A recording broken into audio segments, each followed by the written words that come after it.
കാലം കുറേ ഉണ്ടാവില്ലേ നിങ്ങളെന്നെ ഈ വീട്ടിൽ വെച്ച് കണ്ടിട്ട്. ഞാൻ ഈ വീണ്ടും പടി ചവിട്ടിയിട്ട് കാലം കുറേ പിന്നെ നിങ്ങളെപ്പോൾ കാണാനാ. അപ്പോൾ എന്തായാലും കുറേ വർക്കും കാര്യങ്ങളൊക്കെ ആയിട്ട് എനിക്ക് ഇങ്ങോട്ട് വരാനേ പറ്റാറില്ല. അങ്ങനെ ഇരിക്കുമ്പോൾ 2 ദിവസം ലീവ് കിട്ടുന്നത്. അപ്പോൾ ഞാൻ നേരെ പെട്ടിങ് കിടക്കുക എല്ലായിടത്തും വീട്ടിലേക്ക് പോന്നു. വീട്ടിലേക്ക് വന്നപ്പോൾ ഒടുക്കത്തെ ക്ഷീണം, അങ്ങനെ കിടന്നുറങ്ങി. രാവിലെ എഴുന്നേറ്റ് കുളിയെല്ലാം കഴിഞ്ഞ് നേരെ അടുക്കളയിൽ പോകാനുള്ള പരിപാടിയിലാട്ടോ. പോണ വഴിയിലാണ് സെറ്റ് ചെയ്യുമ്പോൾ ഒരു പാർസലിരിക്കണു. പിന്നെ തുറന്നു നോക്കാതിരുന്ന് എനിക്ക് ഒരു സമാധാനം കിട്ടില്ല. പിന്നെ അതൊക്കെ തുറന്നു നോക്കിയപ്പോൾ എനിക്കുള്ളതല്ല, കാത്തുള്ളതാണ്. അപ്പം ഞാൻ നേരെ കാത്തിന് കൊടുത്ത് ഞാൻ നേരെ അടുക്കളയിൽ പോകാമെന്ന് വെച്ചു. അടുക്കളയിൽ പോയപ്പോഴാണ് നമ്മളെ കാത്തുമ്പോൾ അവളെയും കാട്ടും വലിയ പെട്ടും പൊക്കിയിട്ട് വരുന്നത്. ഇത് ഞാൻ ഇന്നാൾ മേടിച്ച പാത്രങ്ങളാണ്, അതൊക്കെ കൊടുന്നു തന്നതാണ് അവൾ.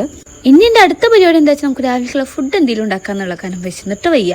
അപ്പം എന്തുണ്ടാക്കുമെന്ന് ആലോചിച്ചപ്പോഴാണ് എനിക്ക് തോന്നിയത് ചപ്പാത്തി പാക്കറ്റ് കയ്യിലിരിക്കുന്നുണ്ട്. അപ്പം ചപ്പാത്തി മുട്ട റോസ്റ്റ് ഉണ്ടാക്കണം, അതാകുമ്പോൾ എൻ്റെ പണി പെട്ടെന്ന് തീർന്നോളൂ. അപ്പം ഞാൻ 2-3 സവാള വെട്ടുന്ന ഒരു കയ്യിൽക്കിട്ടു. പിന്നെ അതിലേക്ക് എന്തിട്ടാ ഉപ്പും മുളകുപൊടി മഞ്ഞപ്പൊടിയും പിന്നെ എന്തിട്ടൊക്കെയാ സോസുകളൊക്കെ അങ്ങോട്ടൊക്കെ ഒഴിച്ചതിന് ശേഷം 4 മുട്ട കൂടെ പൊട്ടിച്ച് വെച്ചപ്പോൾ എൻ്റെ പണി അവിടെ തീർന്നു. പിന്നെ അപ്പുറത്ത് ഞാൻ ചപ്പാത്തിയൊക്കെ ഉണ്ടാക്കുന്നുണ്ട്.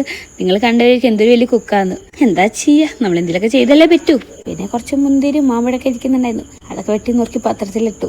എപ്പോഴേലൊക്കെ ഇരുന്ന് കഴിക്കാമല്ലോ. ഞാൻ അടുക്കളയിൽ നിന്ന് ഇറങ്ങി പിന്നെ ഞാൻ അടുക്കളയിൽ കയറുന്ന പരിപാടിയില്ല. ഞാൻ എന്താണ് ഈ ഡോറൊന്നും തൂങ്ങിക്കണമെന്ന് വെച്ചാൽ ഞാൻ ചേട്ടനോട് ചെറുതായിട്ടൊന്ന് അടി ഉണ്ടാക്കി. അപ്പോൾ റൂമിൽ വരുന്നാട്ടാ.